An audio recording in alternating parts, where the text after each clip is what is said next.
Assalamualaikum warahmatullahi wabarakatuh. Perkenalkan, nama saya Nur Hasana dengan NIM 2203010079. Baik, kali ini saya akan menjelaskan tentang gangguan dalam berbahasa. Gangguan dalam berbahasa dapat mencangkup berbagai kondisi yang mempengaruhi kemampuan seseorang dalam berbicara, memahami, membaca, atau menulis. Berikut adalah beberapa gangguan berbahasa yang umum. Yang pertama, disleksia, yaitu kesulitan dalam membaca dan mengeja meskipun memiliki kecerdasan yang normal. Yang kedua, afasia, yaitu gangguan bahasa akibat kerusakan pada otak, biasanya karena stroke atau cedera otak. Afasia dapat mempengaruhi kemampuan berbicara, memahami bahasa, membaca, atau menulis. Yang ketiga, disartria, yaitu kesulitan dalam artikulasi kata-kata karena masalah dengan otot-otot yang digunakan dalam berbicara. Yang keempat, apraksia bicara, yaitu kesulitan dalam merencanakan dan mengkoordinasikan gerakan yang diperlukan untuk berbicara. Yang kelima, gangguan komunikasi sosial, yaitu kesulitan dalam menggunakan bahasa untuk berkomunikasi secara efektif dalam situasi sosial. Sering terlihat pada individu dengan autisme. Selanjutnya, penyebab gangguan berbahasa. Gangguan berbahasa disleksia yaitu faktor genetik yang sering ditemukan dalam keluarga. Yang kedua, perbedaan dalam perkembangan otak yang mempengaruhi cara otak memproses tulisan dan bahasa. Penyebab gangguan berbahasa afasia yaitu stroke, penyebab paling umum di mana aliran darah ke otak terganggu. Selanjutnya, cedera otak, yaitu trauma fisik yang menyebabkan kerusakan pada bagian otak yang mengatur bahasa. Yang ketiga, tumor otak, yaitu pertumbuhan abnormal yang menekan atau merusak jaringan otak. Yang keempat, infeksi otak, yaitu seperti encephalitis yang menyebabkan peradangan pada otak. Dan yang terakhir, penyakit neurodegeneratif seperti Alzheimer yang mengakibatkan penurunan fungsi otak secara bertahap. Penyebab gangguan berbahasa disatria yaitu kelainan neurologis seperti penyakit Parkinson, sklerosis ganda atau cerebral palsy. Yang kedua, cedera otak atau sumsum tulang belakang. Yang ketiga, stroke yang mempengaruhi area motorik di otak. Penyebab gangguan berbahasa yang keempat yaitu apraksia bicara. Yang pertama, kerusakan pada otak, biasanya akibat stroke, trauma kepala, atau penyakit neurodegeneratif. Yang kedua, kondisi bawaan. Beberapa anak lahir dengan apraksia bicara tanpa penyebab yang jelas. Penyebab gangguan berbahasa yang kelima yaitu gangguan komunikasi sosial.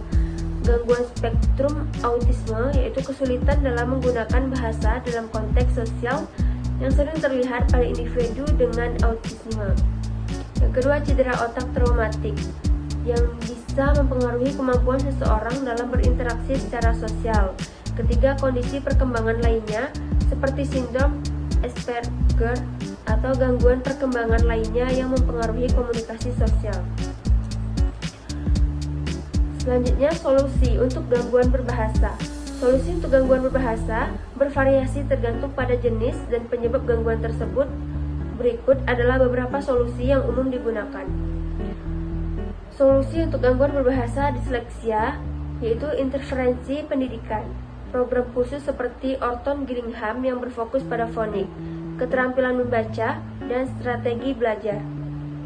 Solusi untuk gangguan berbahasa afasia yaitu terapi bicara dan bahasa. Program yang dirancang untuk membantu memulihkan kemampuan berbicara, memahami, membaca, dan menulis. Selanjutnya, latihan kognitif untuk meningkatkan kemampuan komunikasi dan fungsi kognitif lainnya. Solusi untuk gangguan berbahasa disatria yaitu terapi bicara dan bahasa, latihan untuk memperkuat otot-otot yang digunakan untuk berbicara dan teknik untuk meningkatkan artikulasi. Perangkat bantu, alat komunikasi alternatif dan augmentatif AAC seperti papan komunikasi atau aplikasi teknologi tinggi. Yang terakhir, latihan pernapasan dan postur untuk meningkatkan kontrol pernapasan dan postur yang mempengaruhi produksi suara. Solusi untuk gangguan berbahasa yang keempat yaitu apraksia bicara dengan melakukan terapi bicara dan bahasa, yaitu latihan intensif yang berfokus pada perencanaan dan koordinasi gerakan berbicara. Selanjutnya, pendekatan berbasis motorik seperti program PROMPT, yaitu Prompts for Restructuring Oral Muscular Phonetic Targets. Selanjutnya, latihan repetitif atau mengulang kata dan frasa untuk meningkatkan kekuatan bicara.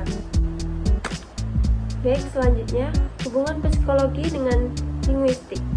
Psikologi dan linguistik berhubungan erat melalui bidang psikolinguistik yang mempelajari bagaimana manusia memproses, memproduksi, dan memahami bahasa.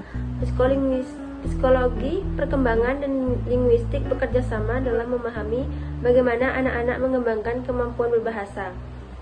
Neurolinguistik mengkaji bagaimana otak mendukung kemampuan bahasa dengan bantuan teknologi pencitraan otak.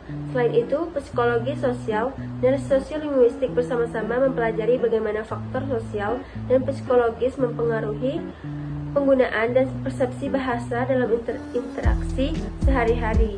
Jadi, kedua disiplin ini saling melengkapi dalam menjelaskan fenomena bahasa dari sudut pandang kognitif, perkembangan, neurologis, dan sosial. Sekian materi.